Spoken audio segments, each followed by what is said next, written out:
India இன்னைக்கு காலையில தொடுத்த தாக்குதல் பாகிஸ்தானுக்குள்ள போய் இறங்கி அடிச்சது. பாகிஸ்தானுக்குள்ள நம்ம போல, பாகிஸ்தானுக்குள்ள போகாம இந்திய எல்லைகள்ல இருந்து முப்படை நடத்தின தாக்குதல்ல முக்கியமா பார்க்கப்படுறது ஜெய்ஷ் இ முகமதை நோக்கி நடத்தின தாக்குதல் தான். ஏன் அப்படின்னா அந்த தாக்குதல்ல மசூத் அசாத் செத்திருக்க கூட அதிக வாய்ப்பு இருக்கு அப்படின்னு சொல்லப்படுது. காரணம் என்னன்னா, பாகல்பூர் வரையும் போய் ஒரு தாக்குதல் நடக்கும் அப்படிங்கிறத அவர்கள் எதிர்பார்க்காம இருந்திருக்கலாம். ஏன்னா அது கொஞ்சம் தள்ளி இருக்கு, பஞ்சாப் மாகாணத்துல இருக்கு. அவர்களோட ஸ்ட்ராங் ஹோல்டு மல்டிபிள் லொகேஷன்ல அந்த பகுதிக்குள்ளேயே அவனுங்கனால சுத்தி வர முடியும், ரொம்ப நீண்ட தூரம் போக முடியும்.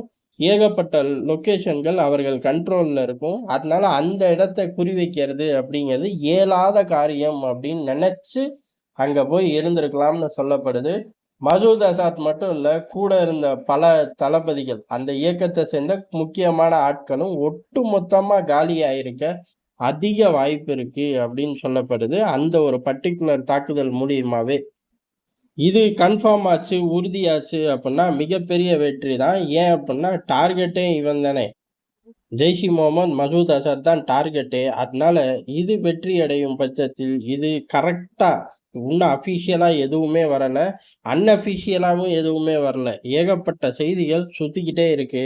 அதுல ஜெய்ஷ் இ முகமதோட பிரைம் டார்கெட் மசூத் அசாத் இறந்திருக்க அதிக வாய்ப்பு இருக்கு அப்படிங்கிற செய்தியும் வருது. அதற்கு காரணம் பஹவுல்பூர் பகுதி தாக்குதலுக்கு உள்ளானதுக்கு பிரைம் டார்கெட்டே மசூத் அசாத் அங்கே இருந்திருக்கலாம் அப்படிங்கிறதும், அந்த பர்டிகுலர் தீவிரவாத அமைப்பு ஜெய்ஷ் இ முகமதோட உள்கட்டமைப்புகள் நிறைந்த பகுதி.